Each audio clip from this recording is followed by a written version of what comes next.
হরে কৃষ্ণ, রাধে রাধে, জয় নিতাই, জয় রাধেশ্যাম। প্রিয় ভক্তগণ, সবাইকে দীপক চক্রবর্তীর পরিবার থেকে অনেক ভালোবাসা রইল। দেখো, আমি এক ভক্তের বাড়িতে পুজো করতে এসেছি। এই পুজোটা অনেক কয় বছর থেকে হচ্ছে। এখানে এবারে যে পিসিমণিটা আছে, এই পিসিমণিটা ভর পড়ে। দেখো,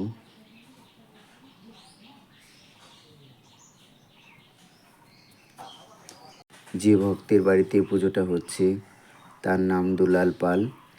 এই জায়গাটার নাম প্রমোদনগর ছাওফালা। এখানে পুজোটা